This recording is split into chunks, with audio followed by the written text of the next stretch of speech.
నమస్తే అండి. నాకు వెంకటాచారి గారు చాలా బాగా క్లోజ్ అండి. ఆయన తెలుగు బుక్ ఆఫ్ రికార్డ్స్ని ఎన్ని సంవత్సరాల నుంచి రన్ చేస్తున్నారంటే అన్ని సంవత్సరాల నుంచి రన్ చేస్తూ తెలుగు వాళ్ళ యొక్క గొప్పతనాన్ని చాటాలి ప్రపంచానికి అని చెప్పి వారు చేసే ప్రయత్నం నిజంగా అభినందనీయమండి. నిజంగా కూడా చెప్పాలి అంటే మరి పెద్ద పెద్ద వాళ్ళందరికీ కూడా ఆయన ఆ రికార్డ్స్ ఇచ్చారు. ఈవెన్ మా గర్వకారణం ఏంటంటే మా గురువు గారికి ఇచ్చారు ఆయన. అది మాకు గర్వకారణం అండి. ఆ సభలో నేను ఉన్నాను ఆ రోజు.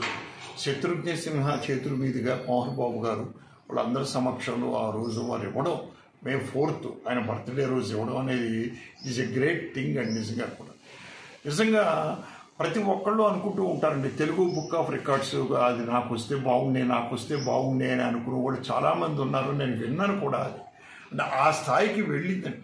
ఎక్కడేంటండి మలేషియా, సింగపూరు, అమెరికా చాలా దేశాల్లో వీళ్ళు ఆ రికార్డ్స్ ఇస్తానే ఉన్నారు. వాళ్ళందరినీ పెద్ద పెద్ద వాళ్ళని గుర్తించి ఇవన్నీ చేసి, అయితే వాళ్ళు రికార్డ్ ఇచ్చారు అంటే 100% అతను జెన్యూన్ పర్సన్ అనేనండి. తెలుగు బుక్ ఆఫ్ రికార్డ్స్ మీ దగ్గర ఉంది అంటే మీరు జెన్యూన్ పర్సన్ లెక్క.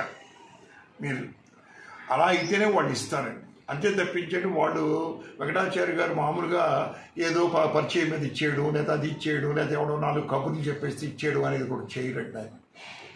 అలాగే ఇంకొక విషయం ఏంటంటే మా ఫ్రెండ్ త్రినాథరావు, మా క్లాస్మేటు, నేను, కోడి, సువర్ణరాజు, చాలామంది మేము అందరూ క్లాస్మేట్స్. మేము అందరం కూడా మా ఊడికి తెలుగు బుక్ ఆఫ్ రికార్డ్ ఇచ్చారు. కానీ ఆ రోజు స్పీచ్లో వెంకటాచారి గారు ఏం చెప్పారు, ఆయన మీరు 90%, 95% గొప్పగా పాడారు, 5% పాడలేదు అంటారు ఆయన.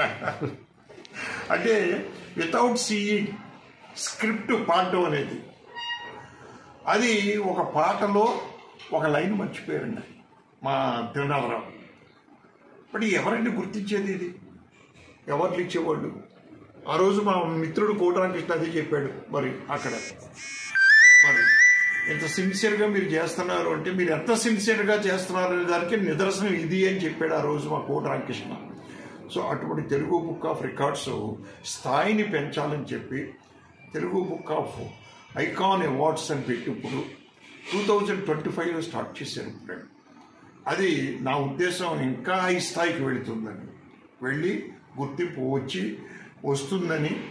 ఐకాన్ అవార్డు తీసుకోవాలి, తెలుగు బుక్ ఆఫ్ అవార్డు దగ్గర ఐకాన్ అవార్డ్స్ తీసుకోవాలి అనే తాపత్రయం ప్రతి ఒక్కళ్ళలోనూ పెరగాలని నేను ఆశిస్తూ మీది విజయవంతంగా కొన్ని సంవత్సరాలు ఇంకా రన్ చేయాలని మీరు దేవుణ్ణి వేడుకుంటూ సెలవు తీసుకుంటాను.